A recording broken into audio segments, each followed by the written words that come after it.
Venkateswan, Area Director Toastmaster Prashant, fellow Toastmasters and esteemed guests. Today, my heart is doing a little merry dance, and I really feel overjoyed and privileged to introduce to you all Professor Ramesh Venkateswan, Board of Governors, Indian Institute of Technology, Palakkad. He has donned many hats and worn each one with a standard, with each one of them with an integrity and a standard of excellence. A visiting faculty at IIM Bangalore and IIM Udaipur, with over 17 years of experience in the corporate sector and over 15 years of experience as a management consultant and trainer. He is also the author of the book, The Happiness Trail, A Roadmap to Success. Yet, what gives the most meaning to his life is being a counselor at Vishwas Society for Mental Health, a non-profit organization which he founded in 1991. Here, confidential counseling by experienced counselors is offered to people in emotional distress without any charge at all. His talk today on mental health and stress management, a very relevant topic in our lives, is sure to make us dream more, learn more, do more, and become more. With endless cheering and clapping, please help me welcome into the spotlight Professor Ramesh Venkateswan.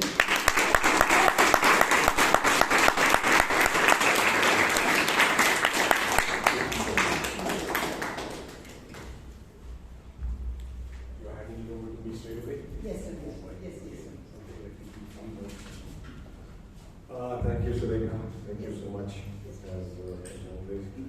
You know, as I got out from the car this evening, I realized actually the last time I came here was in 91, 92, when the first event we had for Vishwas was at Ashirwad.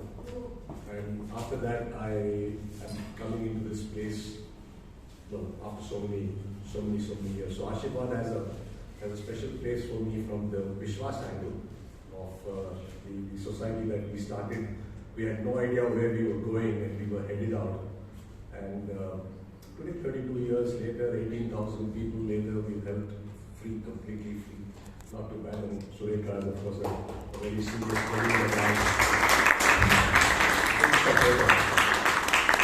Pleasure to be here with all of you. You're all Toastmasters, you're all public speakers, so I can't, and stress management and mental health and stress management. I wish we could handle this in 30 minutes. This is something that's the bane of people all over the world and a serious problem. 30 minutes is hardly anything that one can do, quite honestly. But one thing I do know, the only thing I learned, there are only 2 lessons I learned in public speaking. And interestingly, I've never been a public speaker. No debating, no theatre, no elocutions, no nothing. But I remember the 2 great sayings I heard. One was, when you go, everybody has this butterflies in the stomach, and it's good to have butterflies in the stomach, except that make sure it flies in formation. And if you can handle that, that's one part of stress management dealt with pretty easily. But okay, we've got 30 minutes. I will look at the clock over there, or I'm not quite sure what one can do in a short period, like 30 to 40 minutes. And there is a question and answer interaction. So I'm going to really interact with you and then try and put together a little bit of what I've learned. Disclaimer: I'm not a psychologist. I'm not a psychiatrist. I'm not a sociologist, anthropologist. None of those things. So therefore, I might just share with you what I've learned through 31 years of hands-on experience. We started Vishwas in 1991 purely by accident. It was absolutely unplanned. Few of us got together and said, let's do some help people. It was actually Cancer Society of South India, which is now Karunashriya, which is a pretty big thing. So Kishore Rao of Karunashriya, Lata Jagannathan of the Bangalore Medical Services Trust, the blood bank, we all got together. And then we said, why don't we reach out? So my next 30-40 minutes is based purely on experience. And I've been fortunate to be the trainer for Vishwas for the last 30 years. So each time, there's another very interesting thing as Toastmaster. I keep doing this random stuff, I hope you don't mind, as a trainer, the biggest beneficiary has been me, because I have learned far more. Every training program, with every person, you just learn something more. So somebody asked an author, one of the authors I was reading, I forget the name of the author. So he says, when are you going to write a next book so that we all learn from your book? And he made a very powerful statement which I could relate to because of the book that I wrote, and I can relate to it. He says, I don't write a book for others to learn, I write a book for me to learn. And that was such a powerful statement, that you learn so much by training, by interacting, and so on and so forth. So next 20-30 minutes, I'm going to just quickly share with you maybe 2-3 key points on what you're saying as mental health and stress management. So let me ask the first question, what is stress? Anybody? I will ask you for quick responses because the time is very short. You will have to speak a little loud because my hearing is not very great. My understanding would be an uncomfortable situation. You being in an uncomfortable situation. Excellent. Yeah, we'll take one more. When your cortisol levels rise in your brain. When your cortisol level rise in your brain. Cortisol, I don't know what that is. That's the problem. But I look intelligent enough. Okay, it's obviously something that doesn't help you very much. It's neurobiology. Okay. Yeah. Okay. So basically, now you see the point I want to make is the minute you use the word stress, you're looking at it as something not good. And I think that's the first thing we need to understand. There is nothing good or bad in stress, and therefore this is the second point. So therefore my next question is, and I'm coming to that actually. So the minute you've said it's uncomfortable, your levels are high, and therefore what happens when the levels are high? What happens? So what's wrong with it, high? You get anxious. Sorry? You get anxious, you panic. Anxious. So you see, everything that's used with stress is very negative. And that's what happens. So I just want to put in perspective from what I understand of what really are we talking about mental health and stress management. So that's one. When is one stressed? When is one stressed? When pressure is put on. Pressure is put on. Pressure. So you see one more negative word, pressure. So pressure is put on. And what happens because of the pressure? Trying to coping up. Coping. So you try to cope up, okay? Yes. Okay. So when Federer goes to a finals, that pressure he has got. Is he stressed? We are stressed. Yes. He is. He is stressed. He He is stressed. Kohli goes to somewhere, he is stressed. All of them are stressed. Now the point I want to, and why is it important? And it's important because of the context in which we talk about it. And therefore I just want to leave you with 3 jargons or three terminologies we might like to look at and around which Vishwas also operates. But I've learned that, when I do a 10-day program, I say just remember the first day of training. The rest is all, time pass, you can always pick it up. But the first day is really, really what matters, and that's all I remembered in 32 years.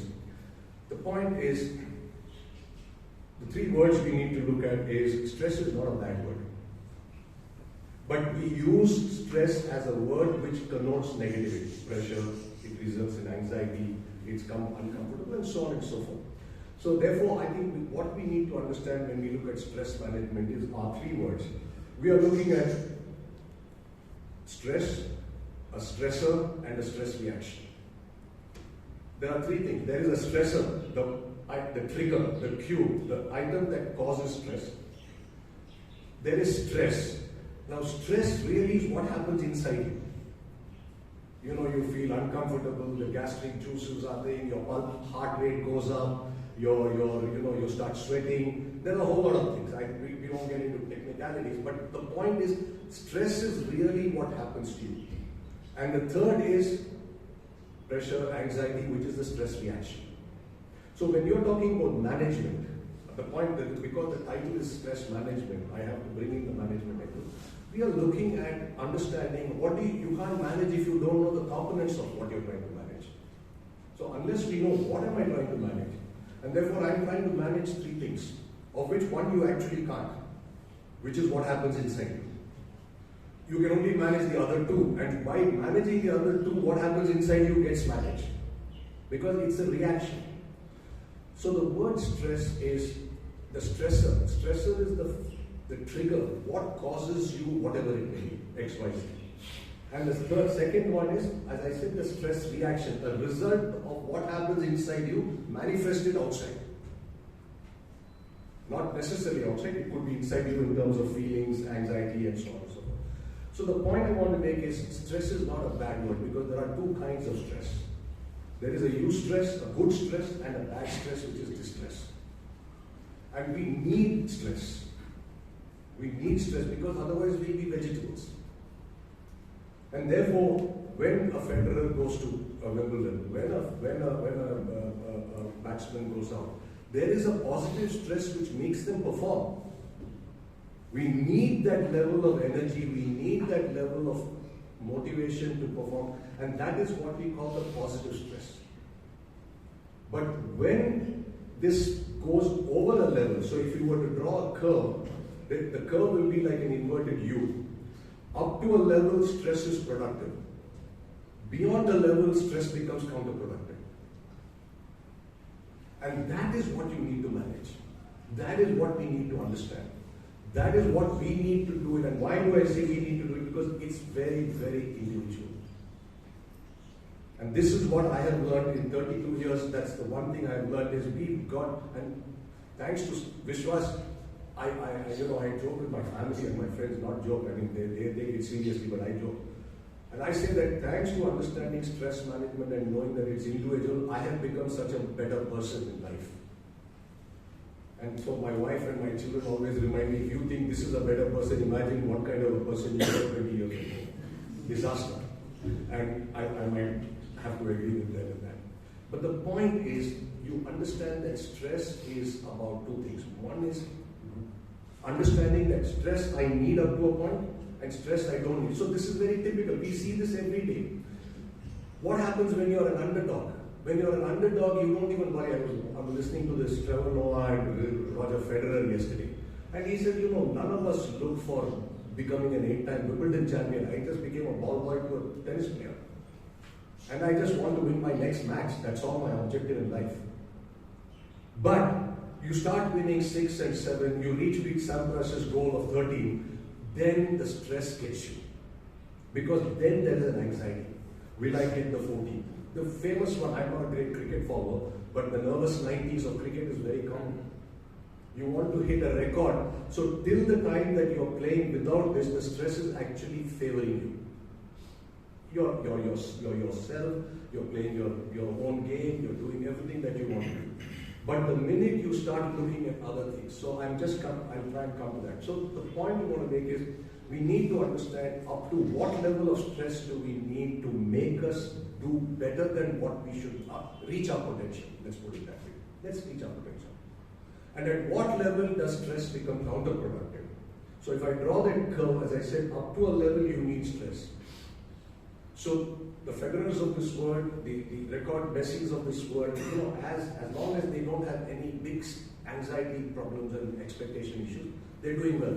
The minute you get into a next level, it becomes counterproductive. So the point I want to make is, remember, there's no the bad stress is what makes you, and therefore what is the net effect of distress? So let's now focus on distress or the negative stress. What essentially, if I had to wrap it up in one word, what happens? Bad performance. Bad performance. Exactly. It makes you dysfunctional.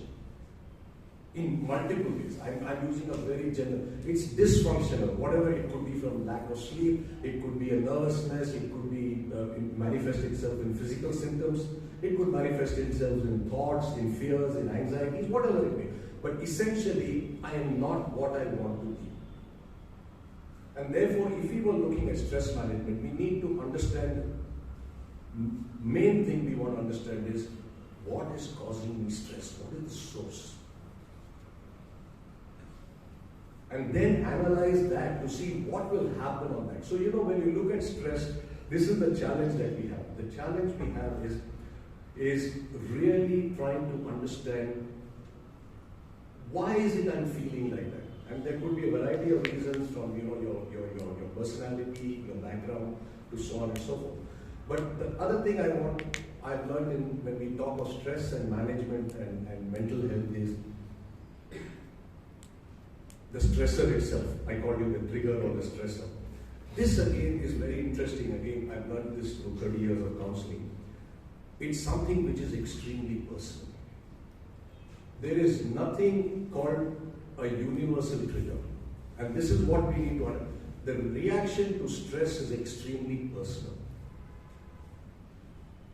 What stresses you doesn't stress me, what stresses me doesn't stress you. And therefore, there is nothing, and that is why I'm saying this not only for yourself, I'm saying this so that you are effective as a friend, as a social being. Because when people are stressed, and when you recognize, our immediate response is to give them advice.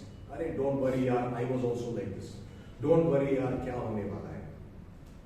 You know, from simple problems, like writing an exam, not even the word I use simple is a bad word to use. There's nothing called a simple problem for a person going through a problem. The wrong word I used. And therefore you must understand, so therefore we have this another word I like to use is a problem. We get stressed when we feel we have a problem.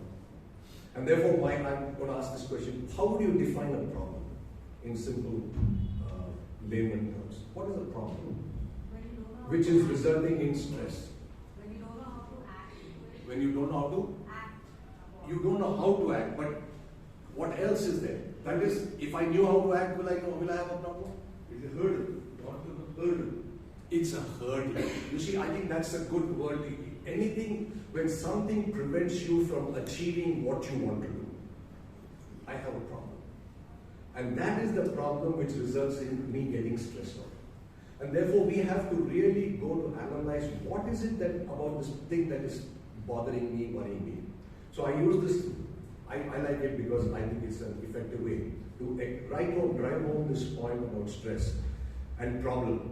Problems are very, very unique to an individual. What I said, so the usual example I would use is 2 boys write an exam, 2 boys fail, one commits suicide, the other goes for a movie.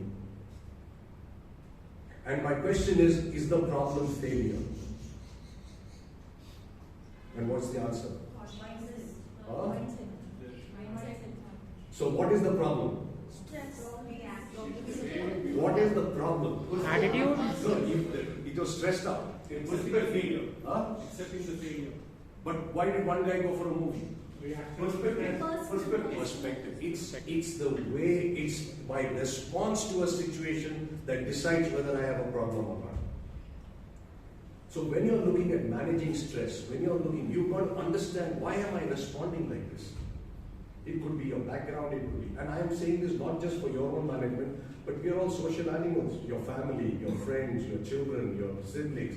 All of us are stressed, and we can become much better human beings, not just by managing your own stress, which is good. You need to. But you can be so productive in creating a healthy environment around you. And that is what I have learned. I have learned that we can add a huge amount if you handle stress management, not so much about managing your stress, but helping others manage their stress. Because today everybody is stressed, whether you like it or not. There is nobody who's not stressed. Let's be clear about it. From the yesterday I am stressed because I can't be late for this program. Surekha will blow the daylights out of me. I'm stressed. See, so you see, please, the point I'm trying to make is life is one continuous series of problem solving and conflict resolution. Every day, every minute. The first problem I have in the morning, let's say the mother in the house is, should I make X or should I make Y? Should I wear a blue shirt or should I wear a red shirt? Should I wear this or should I do that? Should I take a taxi or should I go with this? We are constantly, but these are not serious problems. So you manage it. But there are times when you have to take serious calls. And we tend to do this. So what happens generally for all of us is, and this is where a group like Vishwas comes into play. When does it happen? So typically our stress level goes up, then we come back to normal. A stress level goes up, comes back to normal. Stress level goes up, comes back to normal, and life goes on. But what happens when you're quote unquote stressed? So what happens is, while you're going and coming down, another thing hits you. And then as you're coming down, before you're able to recover and come back to normal, something else hits you. And as you're coming down, something else hits you. And that's what happens to us when we get into this mode of what you might call high stress situation. So for me, the one point I would like to make is, when we talk of stress management, remember it's a situation. The situations are very personal. So analyze yourself, or if you're talking to whoever it is, ask them, what is it? What is it that is bothering them? And I can guarantee you 9 out of 10 times, and we see this when we talk to people, most of us do not know what is bothering us. All that we know is something is bothering us. There's that queasy feeling in us. And we have a lot of people who come to us and we say, listen, just jot down these things. Just think about what is it, the fear you have. What is it? There are so many people who come back the next time and say, I found my answer. Thanks. Just thinking through it. So it is this vague, nebulous area of I don't know what's happening that's bothering me. So I think one of the stress management, one of the issues or one of the factors that I would ask you to keep in mind is take time off to understand always, whenever you're feeling uncomfortable, take some time off and ask yourself, what is it about this thing that is bothering me? Try to get to the root cause. And I find that 9 out of 10 times, 8 out of 10 times, you will figure it out. That, okay, this is the worst case scenario, this is the best case scenario. If this happens, I might try to do this. If this happens, we might be able to do that. And I find a lot of us are able to manage it when we change our perspective. Or when we get insights into our perspective. And that's the first thing I think we need to keep in mind as a part of so-called, if you want to call it, stress management. So stress is very personal, and therefore each one of us, so therefore this one of the lines which I would strongly recommend you never use with anybody that you're talking to is, don't worry, yaar, sab theek ho jayega. It's easy for you to talk about it because your world and that person's world are very different. And therefore, what is the first thing, and this is again where Vishwas does a remarkable role. We do nothing, we just sit and listen. We absolutely do nothing. We've had people sit with us for 45 minutes, 1 hour crying, men, grown-up adult men crying. And they get up and say, thank you very much, I think I found my answer. And you haven't even opened your mouth. So what happens when you're highly stressed? I'm giving this more as a Vishwas training, counseling training, but if you do it, if you can pick up 2-3 qualities, you will be great. You don't have to worry about it. It's tough to do this in the role where you're emotionally involved, because one of the most important things you need when you're trying to look at this is you've got to be emotionally detached. Because the minute you become emotionally connected, then your emotions take over. And therefore, one of the things, again, as I said, when you're managing stress, so I'm looking at stress management not in only personal, but stress management as a member of society, where you're working in companies, you're working in families and so on. And what is it that most stressed people, you think, miss where they seek counseling help? What could it be? Rational. Anything else? Rational, what would you mean by that? They are emotionally. Yes, so they are not able to think. Yes. So we have a model for that. The clouds are there, so you don't see sunlight coming in. Yeah. Any other? What do they miss? Yeah, they lose objectivity. Yes. Absolutely. I agree. Absolutely. Yeah. For a variety of reasons, which we won't discuss here. But what is it that you can offer? Compassion. Compassion. That's a very dicey word. To be Empathy. Honest. It can mean 100 different things. So tell me, what do you mean by compassion? Able to relate to their world. Too vague a word for me. I am a ruthless trainer. I don't understand that. What do you mean by relate to the world? Yeah. I'll force you to give me an answer. Empathy. I don't understand that word, empathy. It's the easiest word to use. Put yourself in the other's shoes. The shoes are too big or the shoes are too small. You hope. That's the last thing we do, actually. Yes. That's the last thing we do. Why? Why? First of all, things should be understood. To let them vent out. The word is understood. They don't find understanding. Yes. Because of this. I was also, when I was your age, I was doing this. But your word and this word, her word are very different. So for me, stress management is about being in the world of the other person without passing judgment. There is no good, bad, right. That's why there's no hope. We don't give hope. Why? Because who am I to give you hope? I'm not responsible for your actions. I'm not responsible for your environment.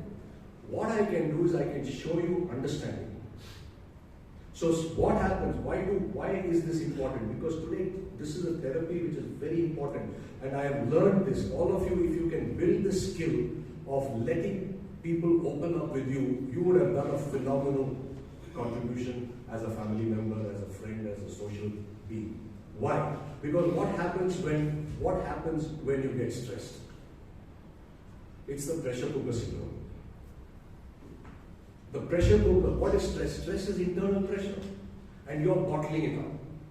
And what happens when the pressure cooker has steam bottling coming in with?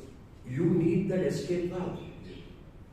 And it's only the escape valve that prevents you from bursting. And therefore, people who hold things to themselves are likely to be more stressed out. And therefore, if I were to ask you for a stress management, again, I'll give you one more piece of learning.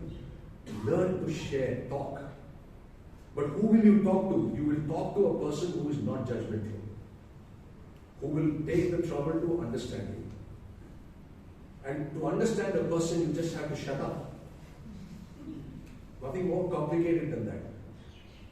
Because every time you say, don't worry, yaar, when I was like this, when you were like this is not, what are you doing? You're putting that steam press, the valve again, and every time he wants to ventilate, you're saying, nahi, chup raho. And that is why hope is the last thing we do. What you want to show this person is that somebody cares for you and somebody is willing to listen to you. That is the phenomenal therapy, believe it or not. I would not have believed this 30 years ago. Let's be honest about it.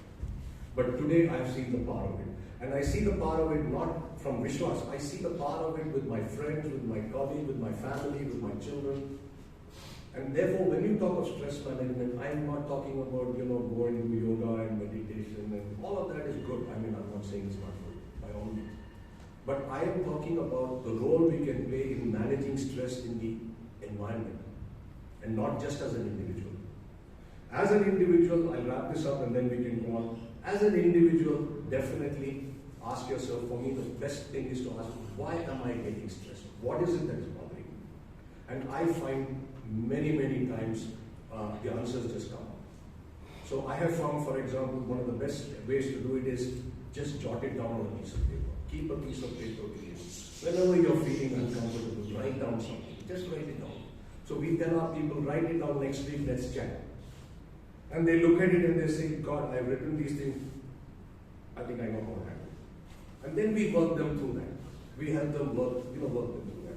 But the insight you get is because, as you said, you are emotionally clouded. And when you are stressed, it's like what we say is, it's like a cloud around you. So everything looks dark. And when you start talking, it's letting the pressure out. All that is happening when you're talking is the clouds are moving out and you're seeing light coming in.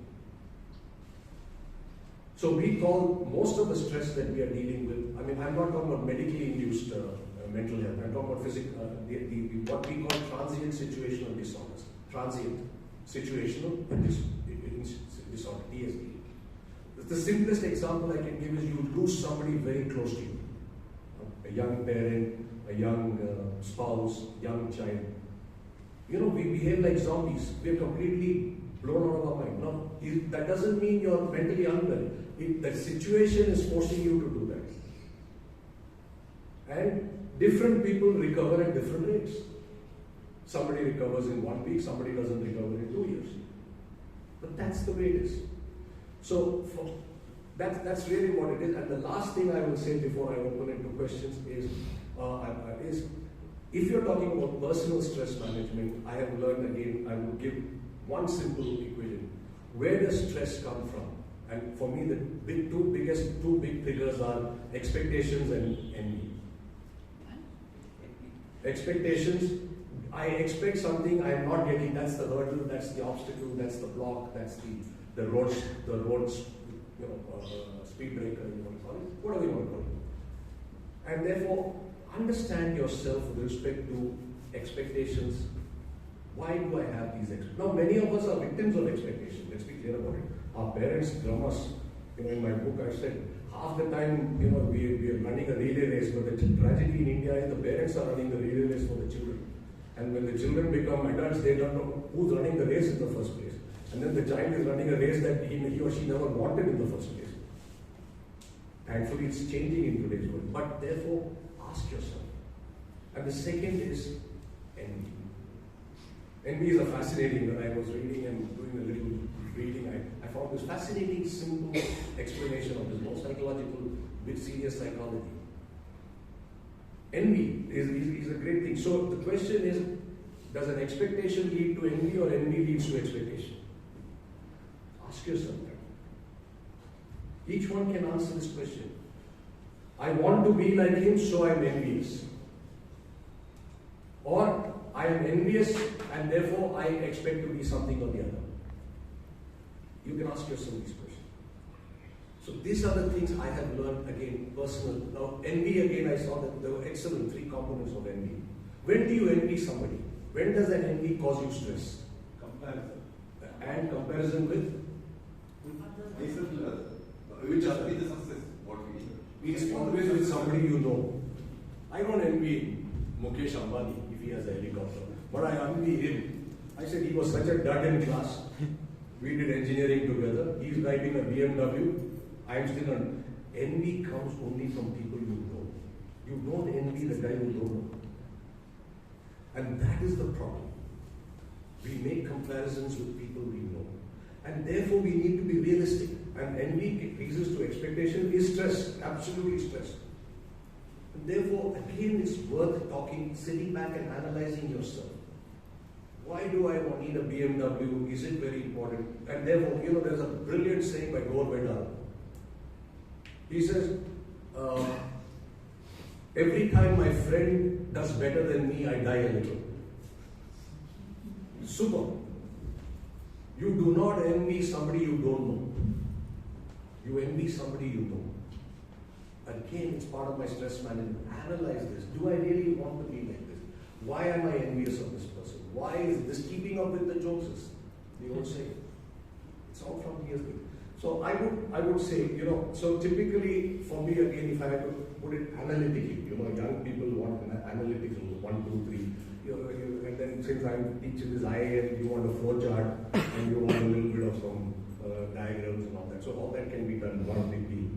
But basically, when you look at envy, there are 3 components to envy. Somebody has something that you don't have. You want that thing. And the third component is my not having it makes me unhappy. So analyze these 3 things. Analyze these things. Why do I want that thing? Why do I need that thing? Is it important for me? Is it a reflection of my self-image, my self-worth? Is it something or the other? This is what I have found helps me in managing this, especially when we are talking to others. Help them get these insights. So I'll wrap up with this.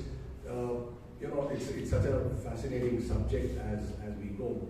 But for all you youngsters, anybody who's less than 40 years, please seriously look at it. I keep joking. In my age group, in my generation, around 60, 55, 60 was the susceptible age for heart attacks.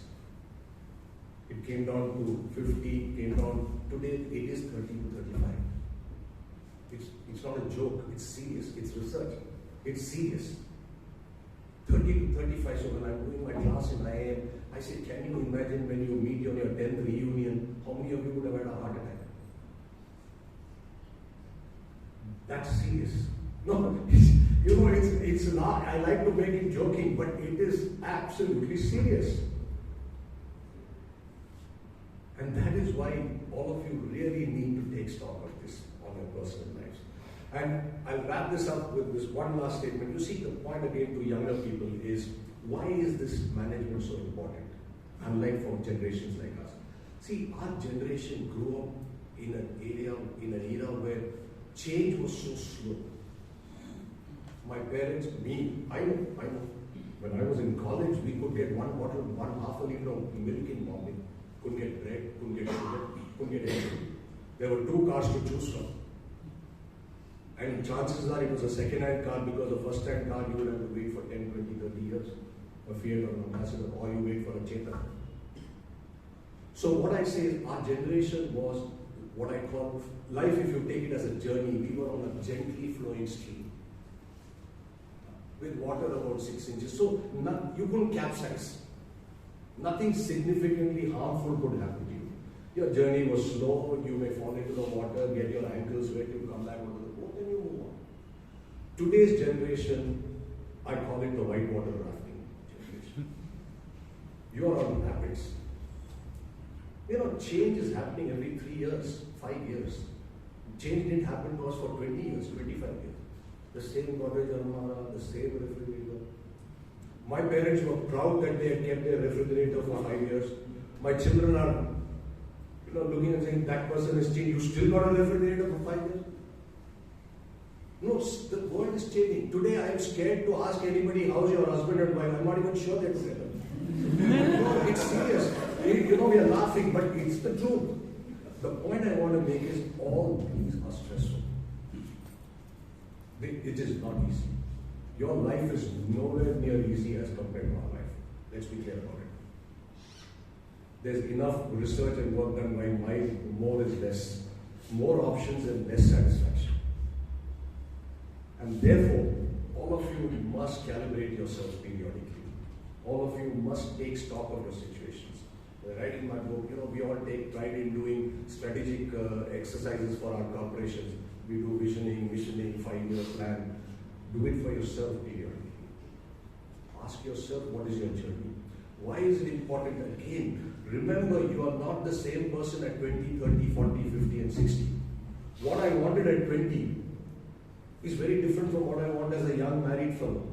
It's very different from what I want as a father of 2 youngsters. It's very different from a father of a 20-year-old. And then when I get what I wanted as 20, and I'm wondering, what am I doing over here? This is not what I wanted. You actually did want it. So if I were to sum up, these are some of the things I would urge you all to look at if you're trying to lead a comfortable life. But to close it, stress by itself is not a bad word. When we talk of stress, we're talking about a negative stress and the negative impact it has on us. That is something which can be managed and needs to be managed, especially for the younger generation. Thank you very much, and I want to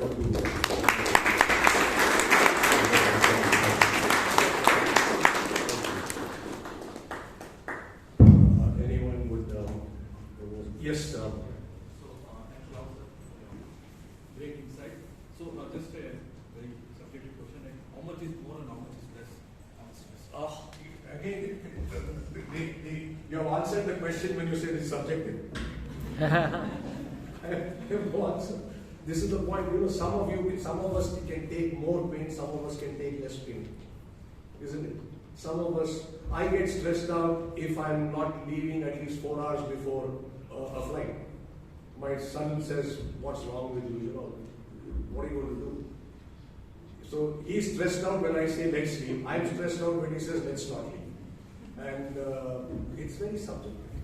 That's why I say, do take stock of yourself. And then look at what are worst case scenarios, what are the best case scenarios, what are the implications. I find that you've got to bring a little bit of rationality, objectivity into an emotional subject. That's really the challenge. Yes?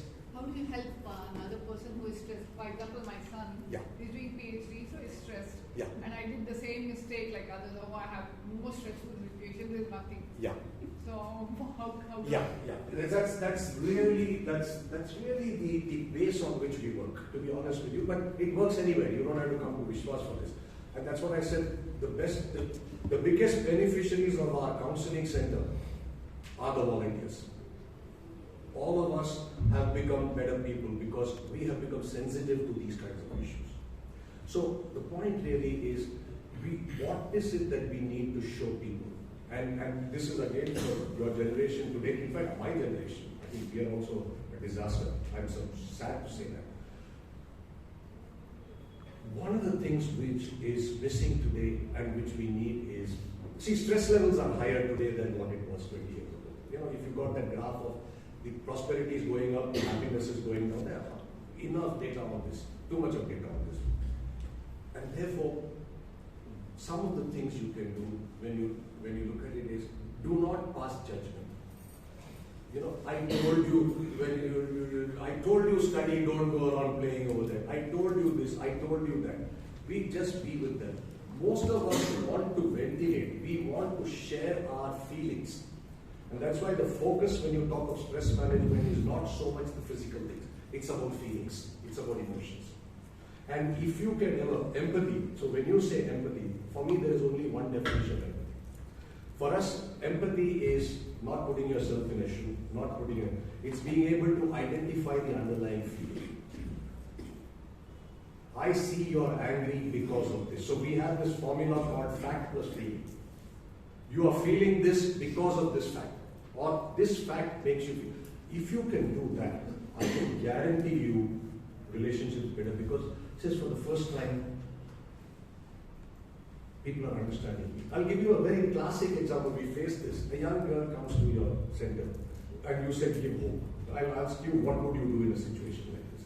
She comes to our center and says, listen, I need to take a decision by tomorrow. And the decision is, my parents want me to get married to a boy. I come from a not rich family. And my parents have done very well and they've given me education, this, and therefore they want. I am in love with this boy. We have been in class, we've been in this. He comes also from not a poor family. I have promised him and I feel, what should I do? Tell me what to do. This is as live a situation as I can feel. What would you do? What hope can you give? She has to go by the character of the boy.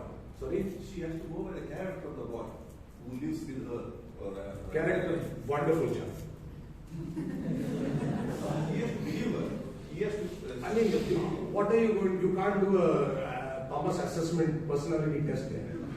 What do you do? She's lived with him for 3 years, grown up with him, or whatever it is. The point is, you can't do anything. Let's be clear about it. But that's not the point. Where do people like us add value? What do you think this girl is hearing everywhere? Just put yourself. This is empathy. Let's do an empathy exercise. This girl comes to you, and this is live. If we had this situation, I sat with a boy in IIM in midnight saying, I'm going to kill myself at 12 o'clock tomorrow morning. I'm dead. And today I'm probably still happily living somewhere or the other. You can't do anything. What would you do with this girl? She's telling you, my parents want me to marry this boy. My parents are wonderful people. They've struggled in their lives. They've done so much for me. And this is my boy. This is my friend. I've grown up with him. We almost decided to get married. Now, you see, what is empathy? What is empathy? What are the underlying emotions? So what are the underlying emotions? If you can do this, your stress management becomes quite simple. What do you think are the underlying emotions, conflicts in this girl? I suggest she should take some time. Father is saying their boys are coming tomorrow morning.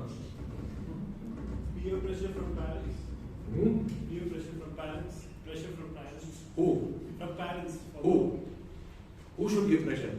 No, they give pressure. I'm just saying what are the sources of why she's being I am giving you a situation. This girl comes and says 2 days, today, tomorrow, let's say 2 days. She has to decide whether she wants to get married to this boy or she has to tell her parents that she doesn't want to get. So this is the point. This is exactly the. You think she hasn't tried all this and she's coming to you? This is the point I want you to understand. See, the people who come to us are not mentally ill, and this is what we call transient situational disorders. They are as good as you and me. And that is why we say when we are and that is why you have to be non-judgmental, because the minute you become judgmental, you started playing God. I am superior to you. And that's one of the fundamental lessons we have to build in ourselves, that when you are helping somebody, I am as good as you. Today you are in trouble, I am not. Tomorrow I will be in trouble, I will come to you. And therefore you need that humility. You need that humility. So what is this girl listening to? So you see, ask yourself, when people come and open up with you, why do they open up with you? You're not giving them any brilliant advice, because there are only one of two. And what are the two things she'll be hearing all her life, all of that? Only two things. Empathy. This is empathy. So this is why people say if you've gone through it, you'll be empathy. No, you just need a little bit of a common sense and a heart. What is empathy? One group of people who are college friends are saying, yeah, love is important. Go and then next have a child. The minute you have a child, grandparents. This is standard operating procedure. I'm telling you, yeah, you know, in my house, my family, your family is different to my family.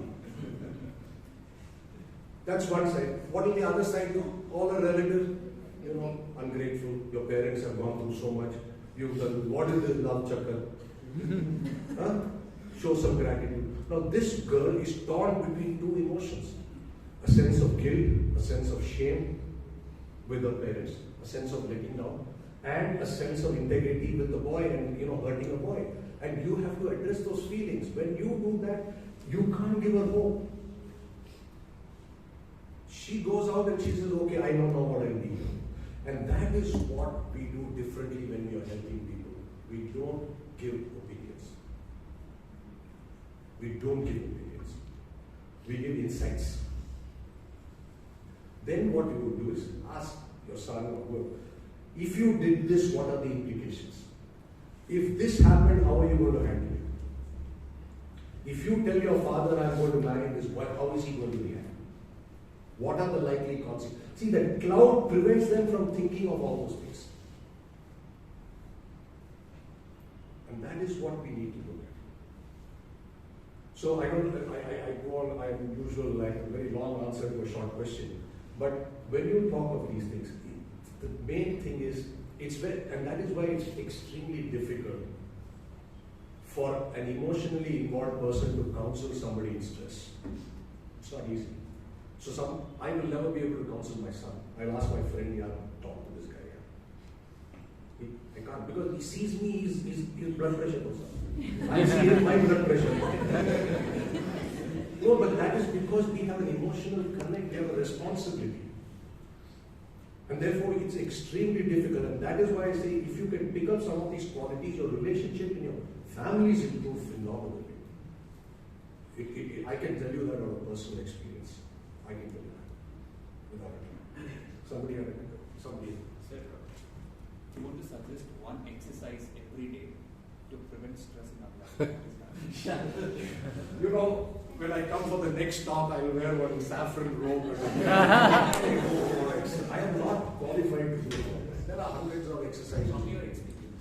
I would probably, I think for me, for example, I like to take a walk in the morning. And I know, see, the kinds of issues, see, what I'm seeing is, okay, if I were to really look at exercise, the one single thing I think, again, younger generation, but older generation is as guilty of it as anybody else. But you guys are living with it. And it's one of my 5 whys, and it's seen that please build strong relationships. Money can never buy you happiness. Money can buy you comfort. But it's the people around you that will decide whether you're going to be happy or not. It's the people. Social connectedness. And today, the problem is we are so disconnected in the connected world. Look at data today. There's enough research. Women in England, a survey done in England, more women fear of dying of loneliness than dying of cancer through smoking. It's a statistic. Loneliness has become one. And today, there's a Harvard study from 1934, that's probably one of the longest studies done. People who have healthy relationships live longer and happier. And therefore, to answer your question, I have my rules are very clear. Okay, on this I can give you, we have house rules and our personal rules. So when I take a walk, for example, I don't carry my phone. I listen to the birds, listen to this, listen to that, or just let your mind go. I never understood people, in this country, your work doesn't get even at 12 in the afternoon. What work are people doing at 5 in the morning? Everybody's got a phone stuck to his ear. So this is one. The second is give quality time to your friends and people, your family. So we have a rule in our house, on the dining table, there is no phone. There is no television. You will talk and you will spend time with the people. So so the point is, again, I don't want to give a formula. The point is, People are important. You follow your rule. I have a rule that I will never send a greeting or a condolence on a WhatsApp. I am surprised, it's disaster. Today, you know, on a WhatsApp group, my friends who are all CEOs, 70 years old, 65 years old, stupid. How can you send a birthday greeting to somebody on a WhatsApp group? So I have a rule that I will personally call up. So I go about 200 to 300 calls a year. Personally call up whom I can. Because I believe in the personal touch. So for me, so answer your question, I believe, so whatever I can do to make it personal. So if there is a situation I can't do that, for example, I learned this to a friend of mine, not that he wanted to teach me, but he did, I picked it up. I write handwritten letters if I am not able to attend a marriage or something of a close family or friend. I write actually a handwritten letter. I've had people come back to me and say, you know something, it was so lovely getting your letter. I took out my pen after 15 years and decided to write you. You brought joy to somebody. You brought happiness to somebody. When my friends come home, when somebody comes home, I make it a point that I will not answer a phone call. I will pay attention to that person. People say your phone is ringing. I said, it's okay, but you have come home. So my problem is not that. My problem is my friends come to my house and start making their phone. I don't know how to tell them, for heaven's sake, that's rude. Yeah. So these are the kinds of things. Yeah? Okay, we'll take a last one. Last one. Okay. Yeah, so you talked about two things of envy and expectation. But many times it happens that situation is not under control and which is going repetitive. Like you with your boss, it could be neighbor or your son. Yeah. So we take the download of us and what is the reason of it. But situation are keep on going. Yeah. So in that situation, how to control the stress? This is a very common question and very common answer I can give. You have to change your perspective of that person. Context. You got to change and say, okay, I will. So I learned this the hard way. So I rephrased my life. My life changed a lot on this. I learned that I used to say, my son is bugging me, my wife is bugging me, my daughter is bugging me, my boss is bugging me. And therefore, what did this mean? The cause is not inside me, the cause is outside me. I rephrased it and I said, now I am getting bugged by him. And therefore, I threw the responsibility onto me. And it made a lot of difference. So, the minute I say, you are bugging me, I said, I'm not responsible for my stress. You are responsible for my stress. But the day I said, I am getting bugged by him, I said, I need to do something. And you will find your answers. You will find. It's not something that you switch off. So when people come to me and say, I can't undo 30 years of your life in 30 minutes. It's ingrained in you. But you can work on it. So if I used to get angry 10 times out of 10, if I now get angry 9 times out of 10, I'm happy. It's improvement. And I try to do 8 times out of 10. It's 20%. For a number like that. Thanks a lot. Thank you.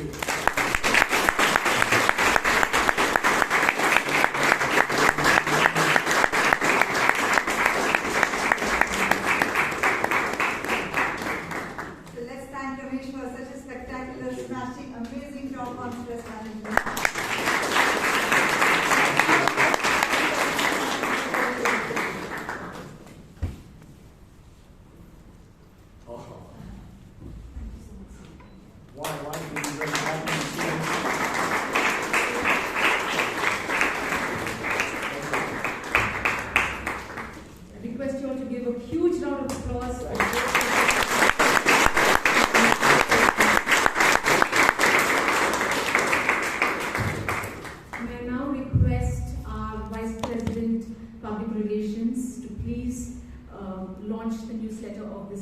Over to you.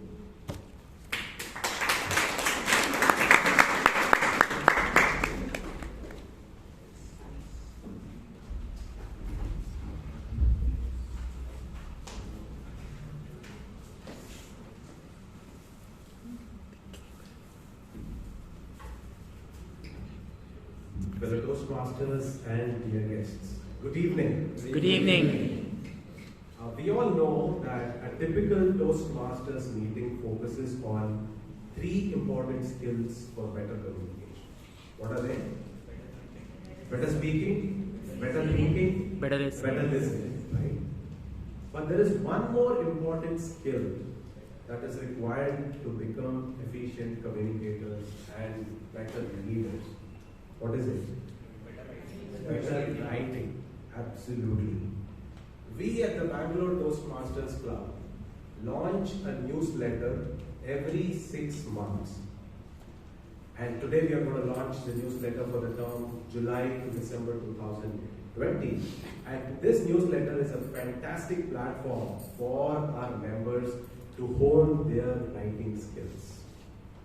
I'm grateful to all our members for sharing their contributions to the newsletter in the form of beautiful poems and wonderful write-ups.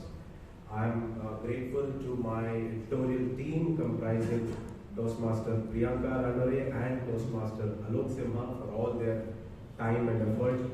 I also would like to especially thank Toastmaster Surekha Chendale, Toastmaster Robinson D'Souza and Toastmaster Vivek Vijayan for all their support through this journey of bringing out the newsletter. Now, to launch the newsletter, I kindly request Professor Ramesh Venkateswan and our beloved Area Director Toastmaster Prashant, Madam President Hannah Victoria, and our founding member Toastmaster Robinson D'Souza to please come on stage and launch the newsletter. Please welcome the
Just give me a minute, I have something else to share.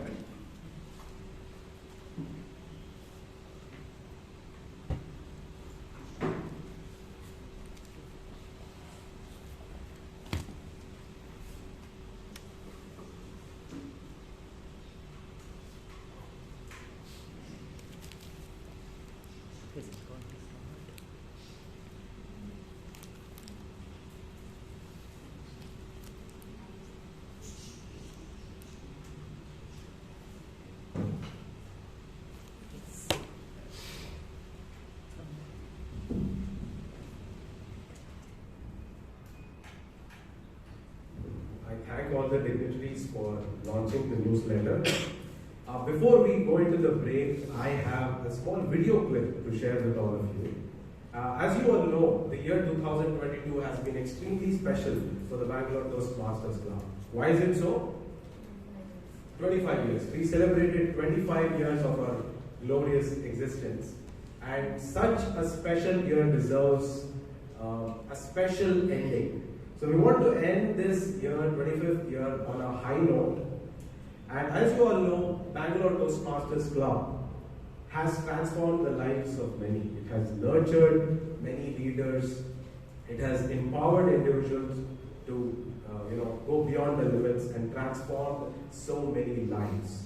So as we go into the last fortnight of this fantastic 25th year, we would be sharing videos or episodes on YouTube, which will be shared on all the social media platforms. And each YouTube video, each episode will be a story of transformation that has happened in this very club. And what I'm going to show you today is just the intro video, not the episode. The episodes will be launched tomorrow and in the days to come till the end of the year. So are you ready to watch the intro video? Yes. Hope the sound is. Put a mic.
Metamorphosis is what we call it.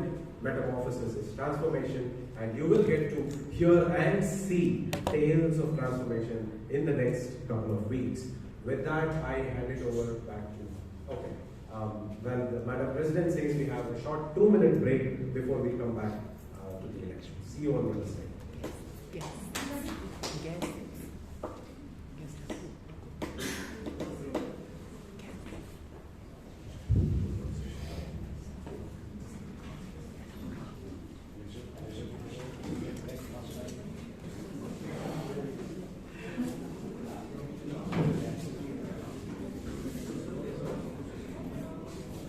Good evening once again. I now request the election committee, the chairman of the election committee, Toastmaster Ayappa, to please proceed with the elections for the following term from Jan to July. Thank you.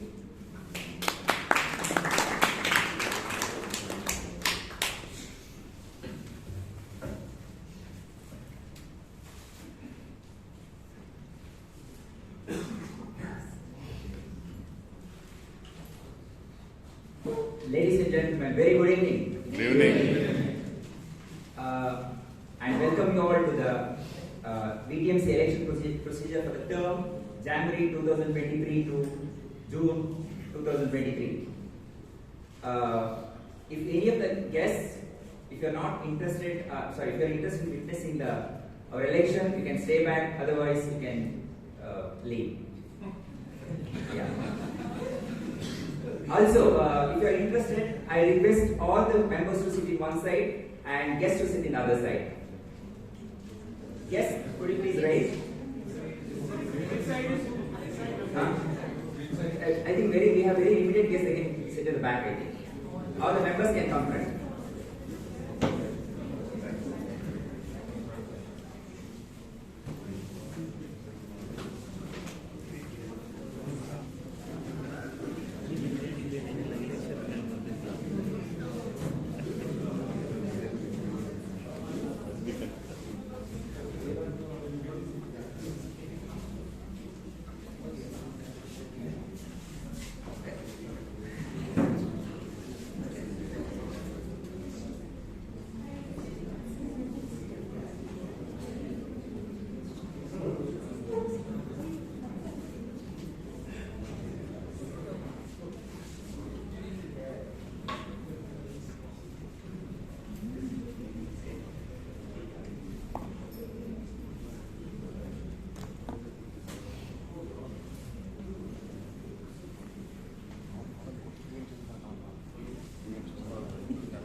Thank you. Election chair consists of DTM Nagesh Ramurthy, Toastmaster Jose Paul, and I. And we called for the nominations for the different roles of the executive committee on 27 November 2022. The last date for the nomination was on Friday, 9th December 2022, and we have received the following nominations.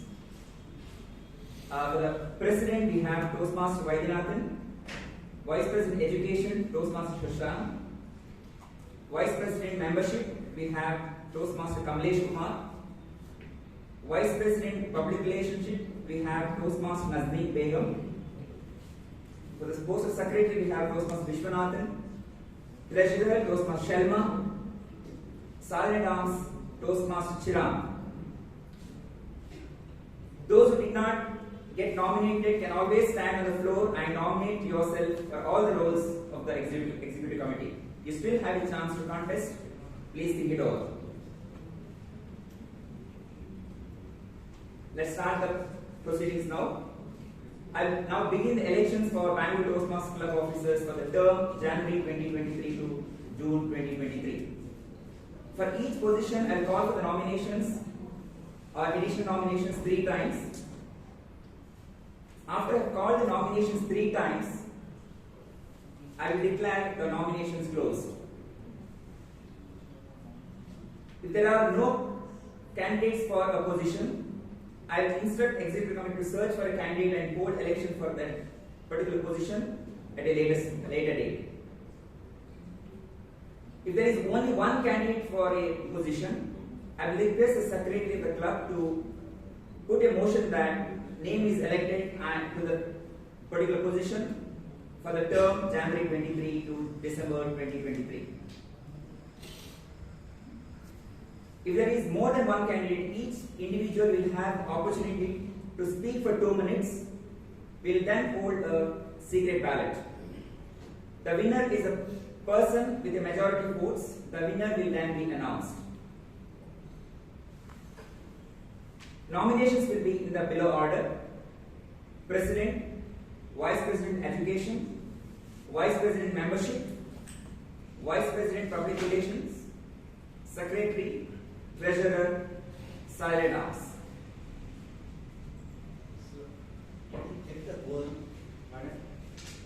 Yes, we have, yeah.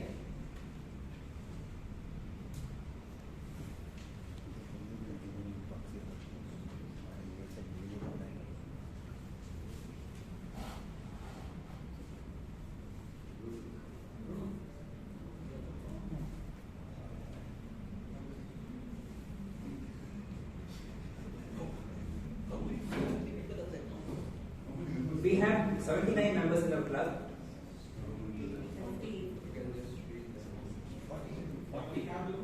We have the quorum, we have 40 members.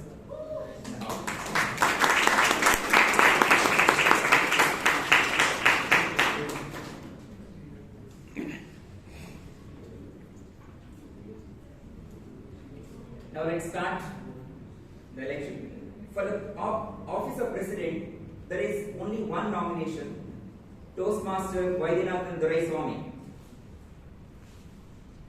Are there any further nominations? Are there any further nominations?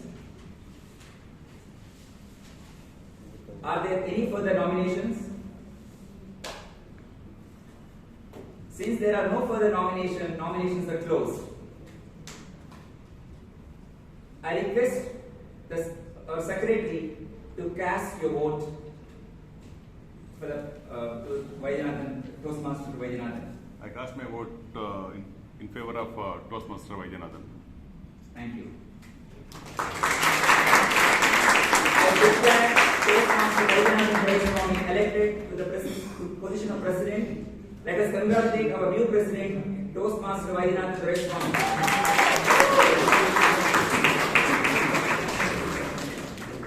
I think he is not around.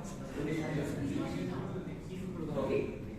So I thought he has given the script to further accept the presidential. Yeah. He's not there? No. Okay. Okay. Yes. He's traveling, that's why he was not here. Next position is Vice President Education. Again, there is only one nomination, that is Toastmaster Shashank. Are there any further nomination? Are there any further nomination? there any further nomination? Since there are no further nominations, nominations are now closed. I put the following motion to the club that Toastmaster Shan Bhatt be elected to the position of president for the term January 23 to June 23. I request our secretary to cast his vote. I vote in favor of Toastmaster Shashank, but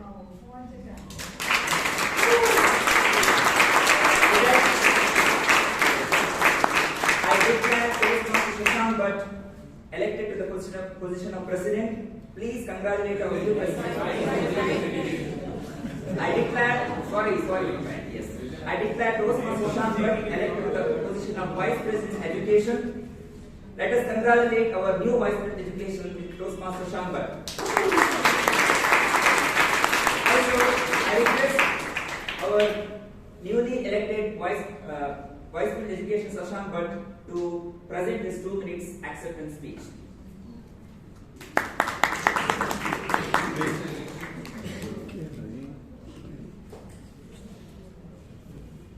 Good evening, fellow Toastmasters and most welcome guests. Good evening. As the Vice President Education of this club for this term, Jan 23 to June 23, I would like to concentrate on 3 M's. The first M being meetings. As is the tradition of having meetings every week, I want to improve the quality of the meetings by bringing in some innovation to the meetings and not make it monotonous. I've already planned with a lot of veteran members of our club as to how can we go ahead, how can we improve the quality of the meetings, how can we ensure that once you go back home after this week's meeting, you would come back to the club again next week. Right? So what are the steps taken, what could be taken, what actions could be taken is what I have already discussed with a lot of veteran members and I will be implementing it. The second M is mentoring. Now, as is the process in Toastmasters Club, a member is not a permanent member in our club throughout his lifetime. People come and go. So what I would want is the new members to learn the art of Toastmastering from the experienced and veteran members. So I bring in mentoring, wherein experienced members and new members would work together, and the new members would learn a lot from the experienced members and vice versa, so that the new members can take up the roles of all the roles which experienced members would usually take up very easily. And the third one is monitoring the goals of the members. The third M is for monitoring the goals of the members. All of us are here to learn something, be it public speaking, be it confidence on stage, stage presence, whatever it is. So I would like to talk to each one of you to understand what exactly you want and where have you reached in your process of Toastmasters and what help is required from our end for you to benefit and take utmost utilization of the club. I would be your odometer, I would be your alarm clock, I would also be your Google Maps. Google Maps to guide you to the right direction and path of what you actually want to achieve. Odometer is to gauge your progress, and alarm clock is to remind you that you are here to do something and please do it. With that, I conclude my speech. Thank you.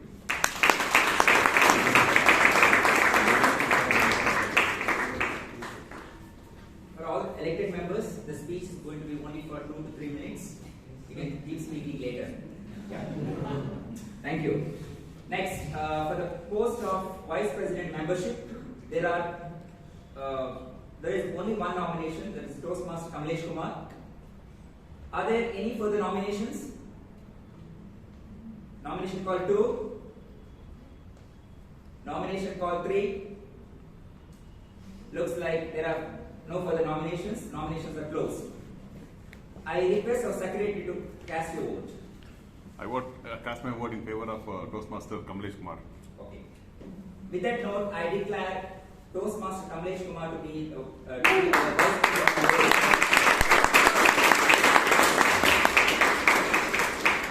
I request our newly elected vice president membership, Toastmaster Kamlesh Kumar, to present his acceptance speech. Thank you, sir. Thank you.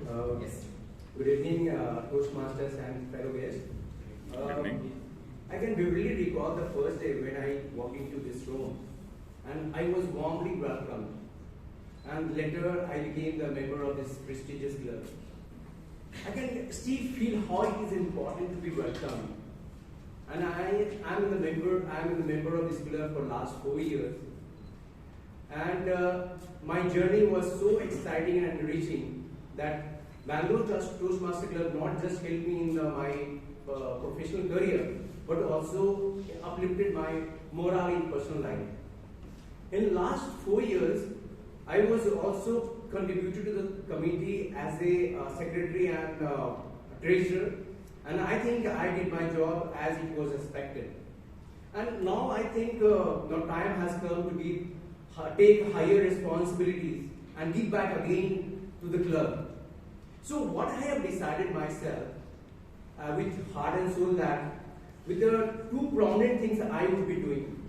One, I will ensure that each guest is warmly welcomed and appropriately guided. And second, I will also ensure to track the participation of each member so that we will have inclusive participation in the meeting. So thank you for this position. I'm sure that you will have an exciting year next year. Thank you. Thank you, Ramesh. Now we have the election for the post of Vice President Public Relationship. We have only one nomination, Toastmaster Nazneen Begum. Are there any further nominations? Nomination call 2. Nomination call 3. Since there are no further nominations, nominations are closed. I request our secretary to cast your vote. I cast my vote in favor of Toastmaster Nazneen Begum. Thank you.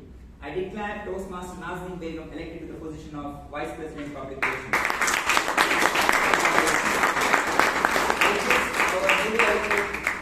Vice President Public Relations to come and present his your acceptance speech.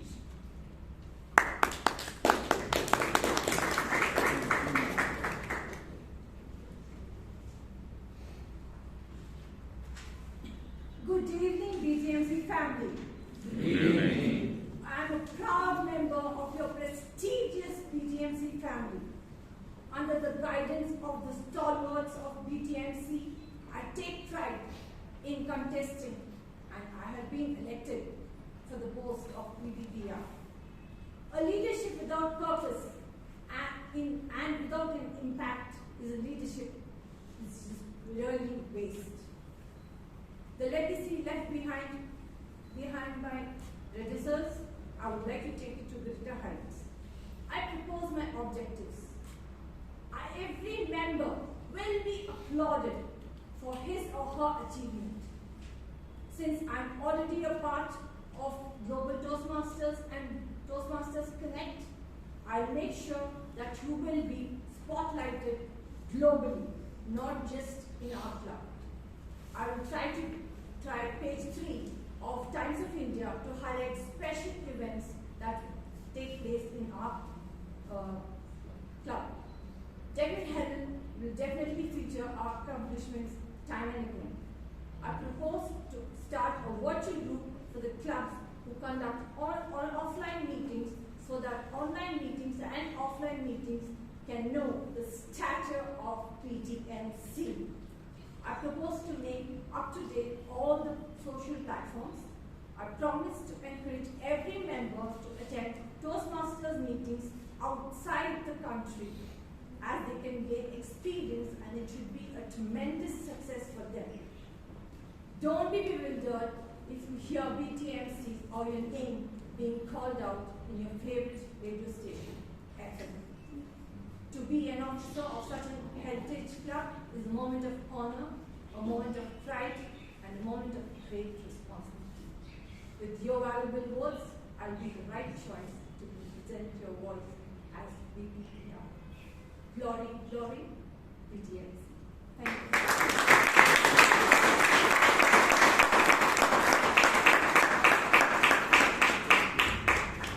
Thank you, Toastmaster Nazneen Begum. Now we have the election for the role of Secretary. For the office of Secretary, we have only one nomination again, Toastmaster Vishwanathan. Any further nominations? Nomination call 2. Nomination call 3. Since there are no further nominations, nominations are now closed. I request our secretary to cast your vote. I cast my precious vote in favor of Vishwanath. Our secretary is very busy today. With that note, I declare Toastmaster Vishwanath elected to the position of secretary. Let us congratulate Toastmaster Vishwanath. I request our secretary Toastmaster Vishwanath to present your acceptance speech.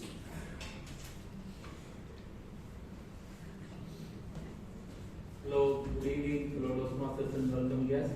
Good evening.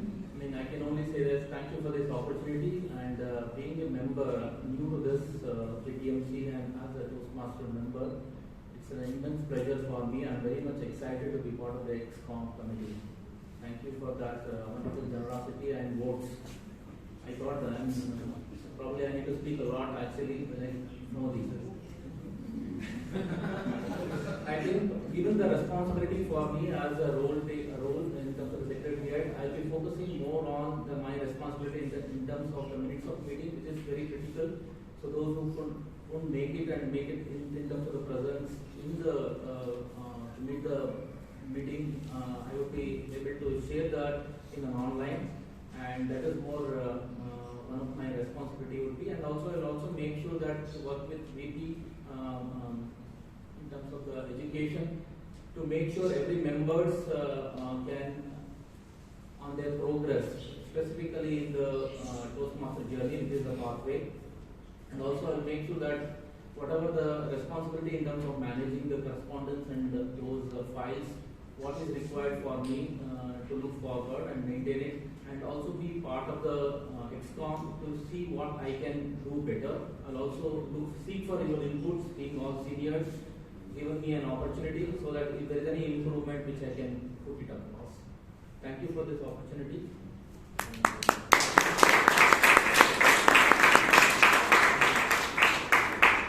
Thank you, Toastmaster. Now we have election for the post of treasurer. Again, we have only one nomination. Is there any further nominations? Name. Sorry. Yeah, we have only one nomination. Toastmaster Sharma. Is there any further nominations? Nomination call 2. Nomination call 3. Since there are no further nominations, the nominations are closed. I request our busy secretary to cast a vote. I cast my wonderful vote in favor of Toastmaster Sharma. I declare Toastmaster Sharma as our newly elected treasurer.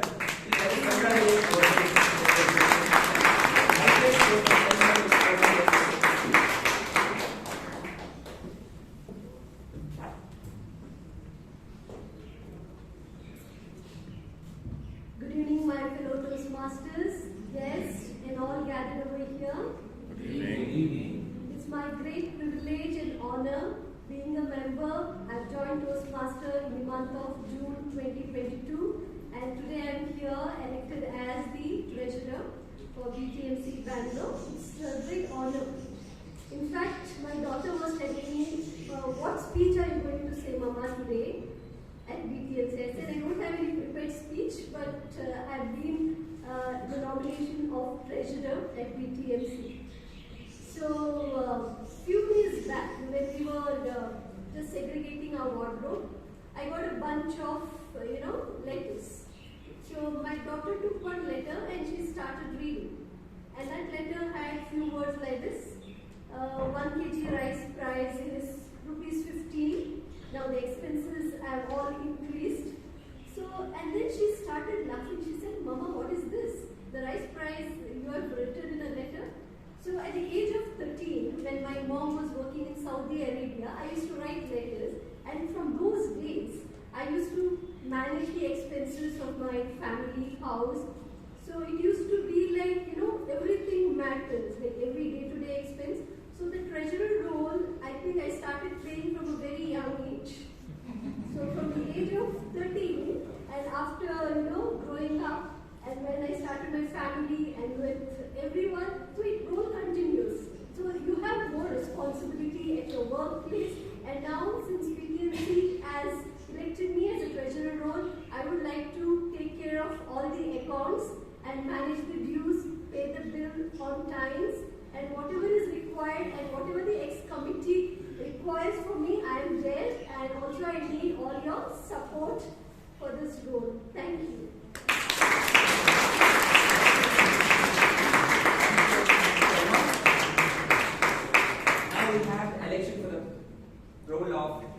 Sergeant-at-Arms. We have 3 nominations for this particular role. Sorry, only 1 nomination. So, Toastmaster Chirag. Is there any further nominations? Nomination call 1, 2, 3. Okay, there is one more. Okay, you're not. Okay, sorry. Fine. Since there are no further nominations, nominations are closed now. Now I request our secretary to cast a vote. I cast my vote in favor of Chiran Choda for the post of Sergeant-at-Arms. All the best.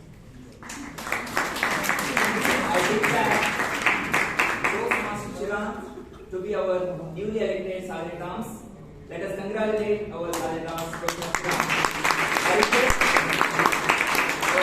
Sergeant-at-Arms, Toastmaster Chiran, to present your acceptance speech.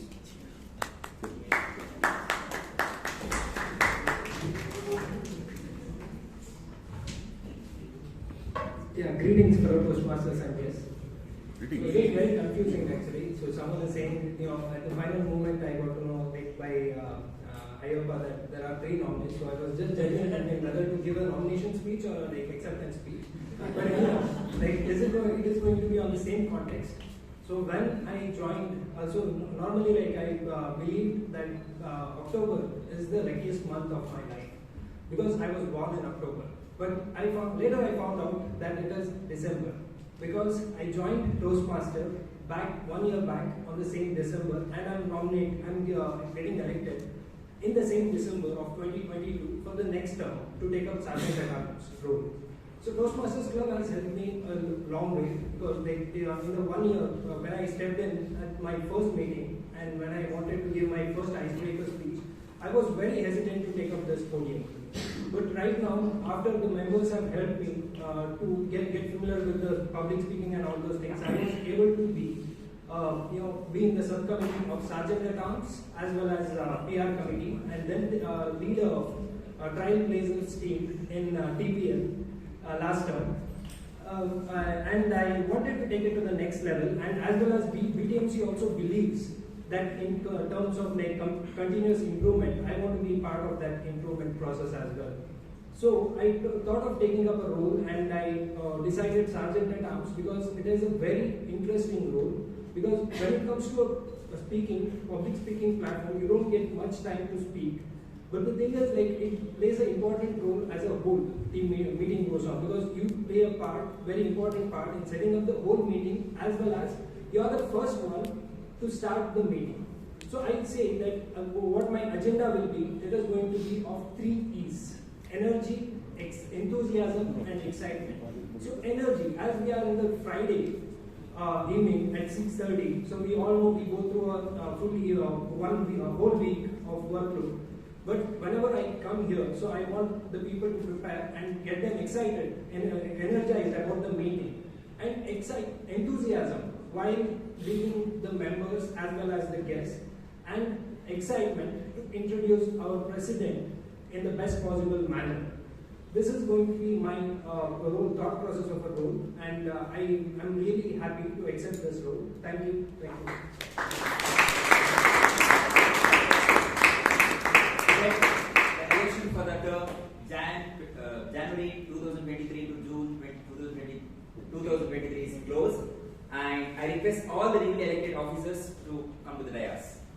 And also election committee members, please.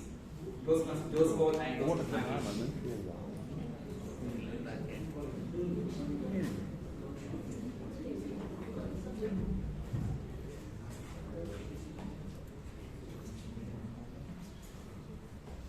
Anna, would you like to present? Why didn't you have a speech?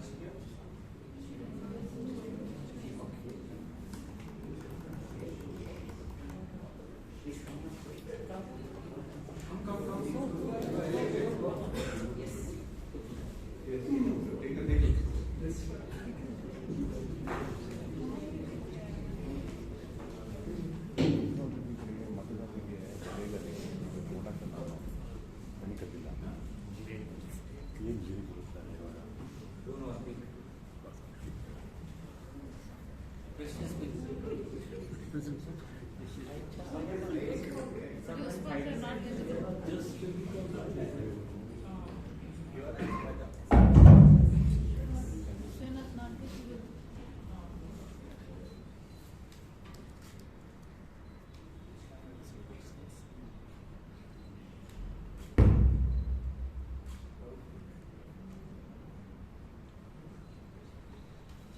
Thank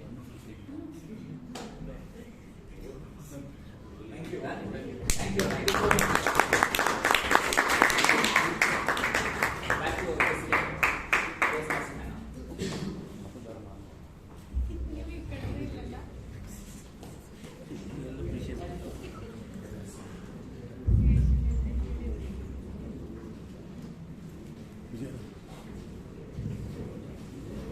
May I request all of you to kindly give a huge round of applause to all the efforts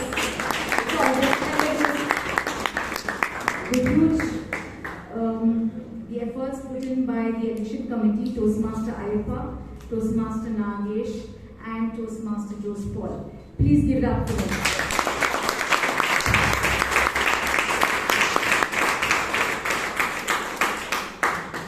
I also take the opportunity to thank our area director, Toastmaster Prashant, for being with us at this very important meeting. May I now call upon him to please address us.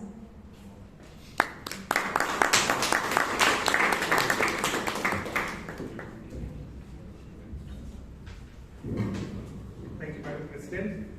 Good evening, everyone. It's been a long time since I attended actually a community meeting. I'll be very honest. Being a corporate slave, generally don't get time. So today when I was invited for this session, I said yes.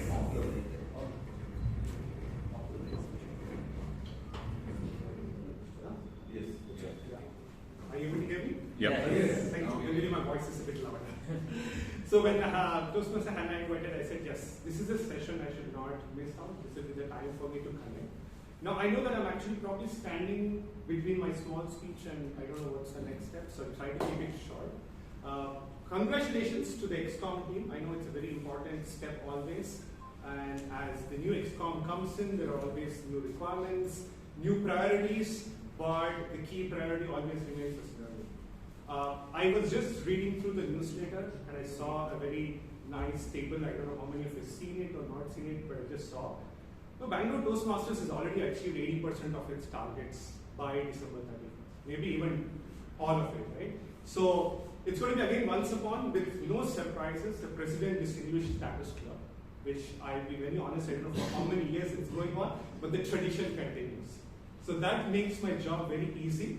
And my job as an area director, as a district officer, is to help what the club requires, not to set agendas from our side. Of course, Toastmasters has its own priorities, has its own objectives and targets, but I'm here in all capacity to help out. I know I have a few people here whom I've worked out in the last few months. With that, I'll bring my small speech, a short speech to the end, but I'll leave this as a note to everyone. As a big sports lover, I always use this: CTS, 4TS, RTS. Higher, stronger, and faster. Okay, that's a theme of Olympics. I see all the traits in this club. So you are a role model. I know this is the first time I'm coming in, but I've heard so much about the club that there's going to be so much more I'm actually taking back. Right? So thank you very much. Over to you, Madam Toastmaster. Thank you very much.